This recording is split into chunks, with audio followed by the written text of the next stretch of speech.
Saudara, kasus penipuan berkedok pre-order atau prapesan jual beli ponsel oleh si kembar Rihanna dan Rihani terungkap. Polisi menemukan setidaknya ada 18 laporan penipuan yang menyeret keduanya. Tak tanggung-tanggung, kerugian mencapai 35 miliar rupiah. Lantas dikemanakan dana-dana milik korban? Berikut laporan jurnalis Kompas TV Intan Azhar untuk Anda. Kita akan dalami karena selama ini kan yang bersangkutan ini selalu bertransaksi menggunakan perbankan.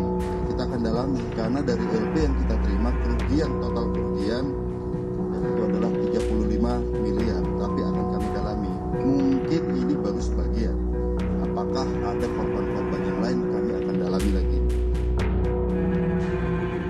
Setelah 1 bulan menjadi buronan, kini si kembar Rihanna dan Rihani pun telah dibekuk oleh pihak kepolisian. Keduanya ditangkap di salah satu apartemen di wilayah Tangerang Selatan. Korban dari para si kembar ini pun beragam, mulai dari para reseller yang tertarik dengan penawaran menarik di akun sosial media mereka hingga para anggota keluarga. Menjadi buronan, si kembar Rihanna Rihani pun ditangkap pihak kepolisian.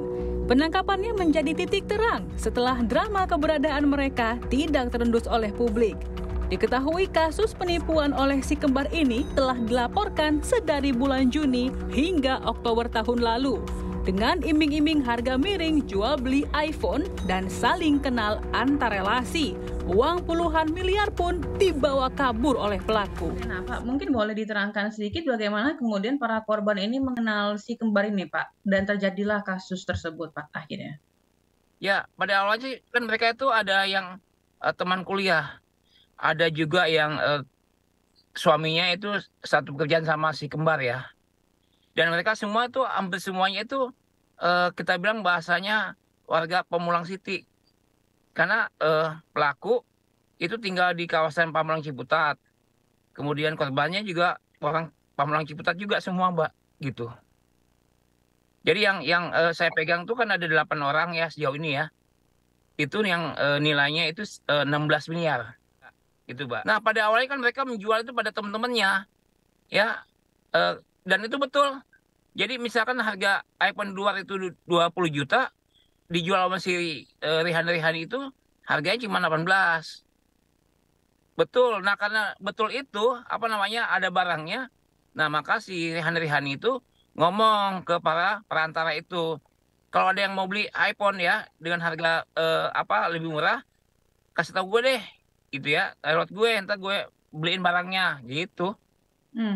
Berapa tenggang waktu yang dijanjikan kepada pembeli untuk kemudian dapat mendapatkan iPhone tersebut dari informasi disampaikan oleh Rihanna Rihani kepada korban ini, Pak, kepada korban? Ini, Mbak, pada awalnya kan ketika pesanannya masih puluhan sampai ratusan, itu kan memang pembeli hanya menunggu waktu paling lama 2 minggu. Tapi ketika jumlahnya udah jadi ribuan, itu udah mulai tuh si kembar itu dengan 1001 alasan lah ya.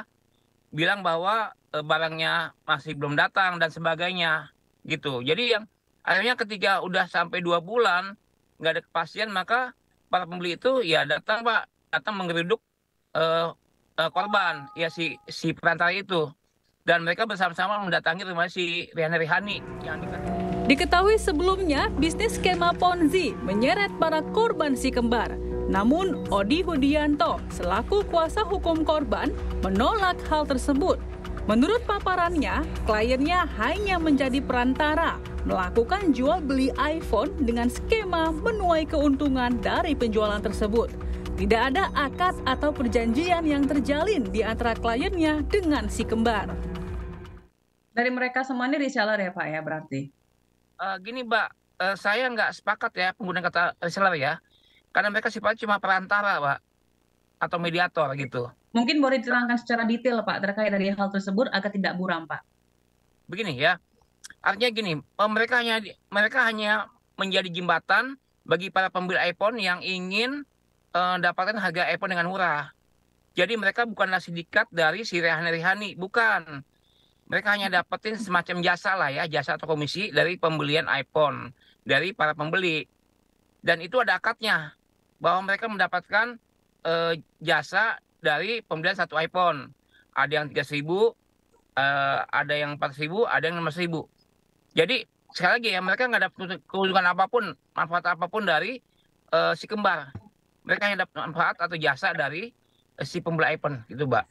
Jadi kami bilang bahwa mereka bukan reseller tapi hanya sebagai perantara aja.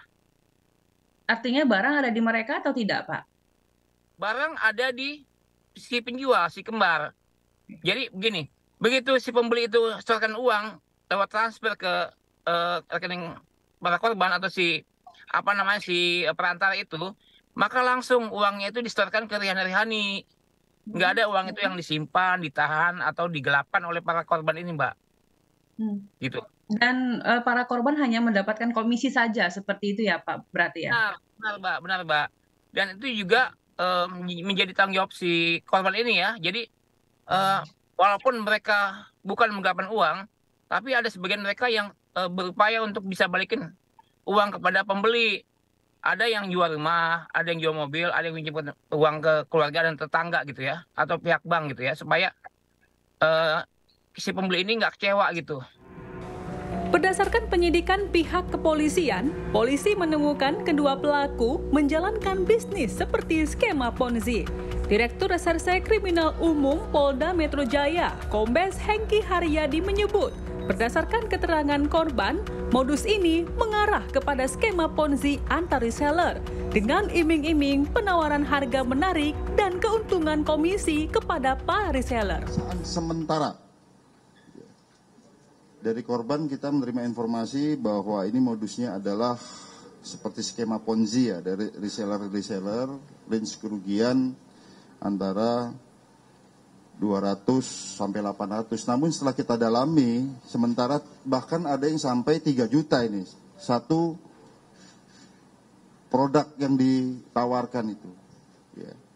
Harusnya harga 12 juta, ditawarkan 9 juta sebagai bujuk rayu, akal muslihat, rangkaian perkataan-perkataan bohong sehingga memberikan suatu barang. Selain itu, dari beberapa laporan polisi yang diterimanya, adanya indikasi penipuan dan penggelapan dana yang dilakukan secara berlanjut. Untuk sementara, total kerugian mencapai 35 miliar rupiah dan akan dilakukan pendalaman lanjutan terkait barang bukti dan nominal yang diterima pelaku. Dari tim sus ini kita melakukan penarikan LP-LP yang sudah ada ataupun dilaporkan selain daripada di Polda Metro Jaya, itu di beberapa Polres, itu totalnya adalah 18 laporan polisi. Ini disatukan di Polda Metro Jaya dan kami konstruksikan daripada pasal yang ada. Yang pertama, ini adalah kasus terkait dengan penipuan dan penggelapan yang dilakukan secara berlanjut ataupun forgeset handling, pasal 64 KUHP.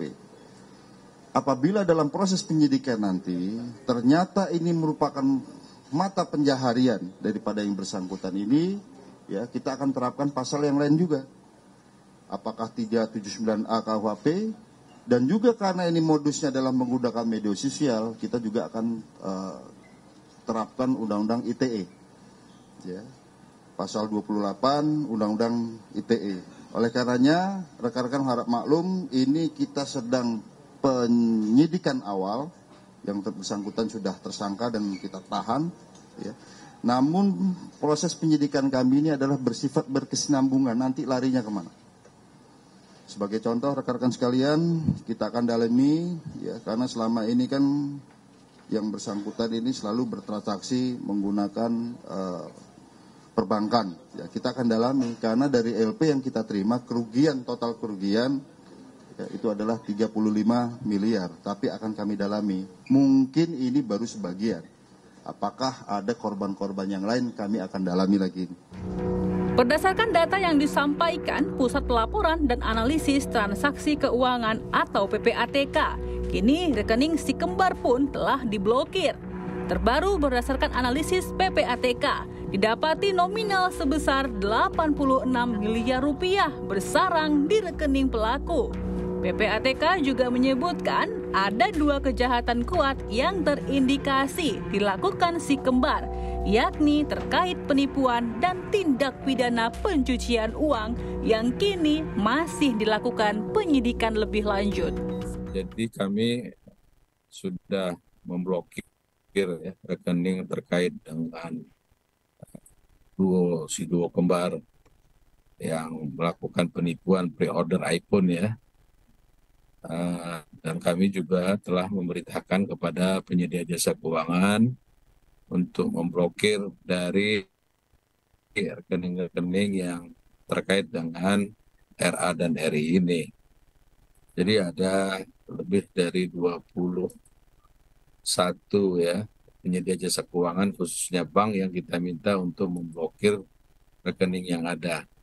Nah, dari sementara hasil analisis yang dilakukan oleh PPATK ada 86 miliar ya nilai mutasi yang ada di rekening tersangka, di mana diduga tindak pidana asalnya adalah penipuan. Tidak hanya dari pihak otorita negara yang menyoroti kasus penipuan berjumlah hingga miliaran rupiah ini. Modus si duo kembar pun turut mendapat sorotan dari para pengamat berkaitan dengan modus skema Ponzi hingga kewaspadaan masyarakat yang hendak melakukan pre-order barang elektronik dengan harga menggiurkan. Bagaimana para pelaku menjalankan modusnya hingga total kerugian mencapai 35 miliar rupiah? Usai jeda kami akan kembali dengan ulasannya.